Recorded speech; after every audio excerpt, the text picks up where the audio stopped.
Kashi news channel, सच है तो बोलेगा। उत्तर प्रदेश सरकार के राज्य मंत्री स्वतंत्र प्रभार समाज कल्याण असीम अरुण ने वाराणसी के रामनगर क्षेत्र में निर्माणाधीन वृद्धाश्रम का औचक निरीक्षण किया। यह वृद्धाश्रम बनारस जनपद का एकमात्र ऐसा आधुनिक सुविधा युक्त आश्रम होगा जिसे राज्य सरकार द्वारा समाज कल्याण विभाग के तहत निर्मित किया जा रहा है। निर्माणाधीन वृद्धाश्रम रामनगर के बाल संप्रेषण गृह के पास बन रहा है और इसमें कुल 40 कमरे होंगे। प्रत्येक कमरे में 2 से 4 बेड लगाए जाएंगे। इस आश्रम की निर्माण लागत लगभग 23 करोड़ रुपए अनुमानित की गई है। मंत्री असीम अरुण ने दौरा करते हुए निर्माण कार्य की प्रगति का जायजा लिया और अधिकारियों को आवश्यक दिशा निर्देश दिए। इस वृद्धाश्रम का उद्देश्य समाज के बुजुर्गों को एक सुरक्षित, आरामदायक और आधुनिक जीवन प्रदान करना है।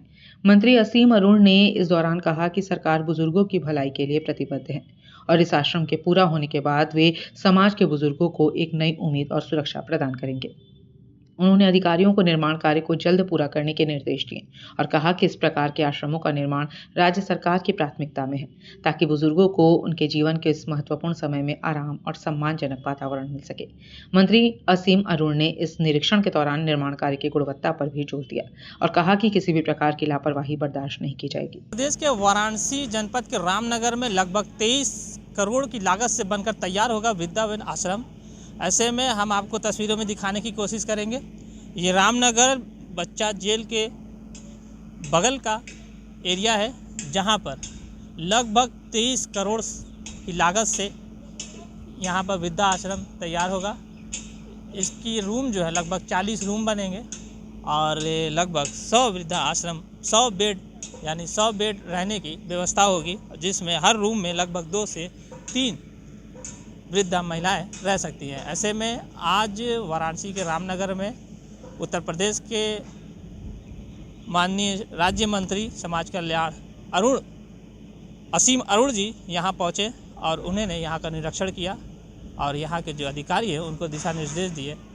लगभग या जुलाई में बनकर होगा तैयार। वाराणसी से मोहम्मद इरफान, डेन काशी न्यूज़ के साथ।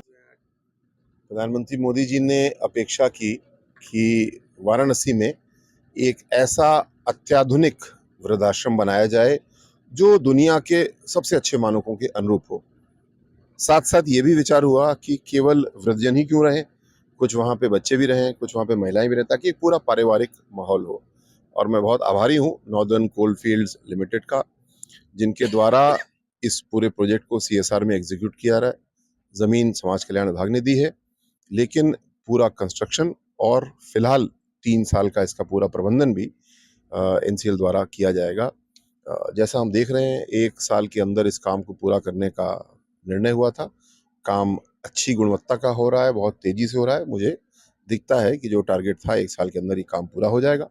कंस्ट्रक्शन पूरा होने से पहले ही जिस NGO को संचालन के लिए चयनित करना है वो भी हम प्रक्रिया पूरी कर लेंगे। और जैसा मोदी जी हमको सिखाते हैं विकसित भारत बनाना है, तो ये विकसित भारत का वृद्धाश्रम होगा, समाज कल्याण द्वारा संचालित, NCL द्वारा फंडेड और पुनः विश्व के उच्चतम मानक के हिसाब से इसको